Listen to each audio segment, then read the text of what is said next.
وہ دو عیسائی جنہوں نے قبر رسول کو کھولنے کی کوشش کی۔ یہ واقعہ 1162 ہجری میں پیش آیا۔ یہ دونوں اندلس موجودہ اسپین کے رہائشی تھے جو مسلمان بن کر کافی عرصے سے مدینہ شریف میں موجود تھے۔ ان کا منصوبہ مسلمانوں کے لیے تباہ کن ثابت ہونے والا تھا، لیکن ان کے وہم و گمان میں بھی نہ تھا کہ 1100 کلومیٹر دور نور الدین زنگی کو اللہ تعالیٰ خواب میں دکھا دے گا کہ اس کے پیارے نبی صلی اللہ علیہ وآلہ وسلم کے روزے کو 2 کافروں سے خطرہ ہے۔ یہ خواب 3 دن لگاتار دیکھنے کے بعد نور الدین زنگی آگ کے شعلوں کی طرح مدینہ پہنچے اور انہوں نے خود مدینے کے ہر گھر کی تلاشی لی اور آخرکار وہ 2 چہرے جو خواب میں دکھائے گئے تھے سامنے آ گئے۔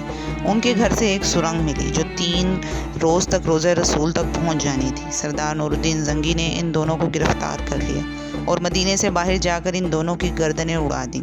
اس واقعے کے بعد نور الدین زنگی نے روزہ رسول کے اطراف میں خالص شیشے کی دیوار بنائی اور ایک عاشق رسول نے روزہ رسول کی حفاظت فرمائی اور تاریخ میں اپنی سچی محبت کی مثال چھوڑ دی جو آج تک قائم و دائم ہے۔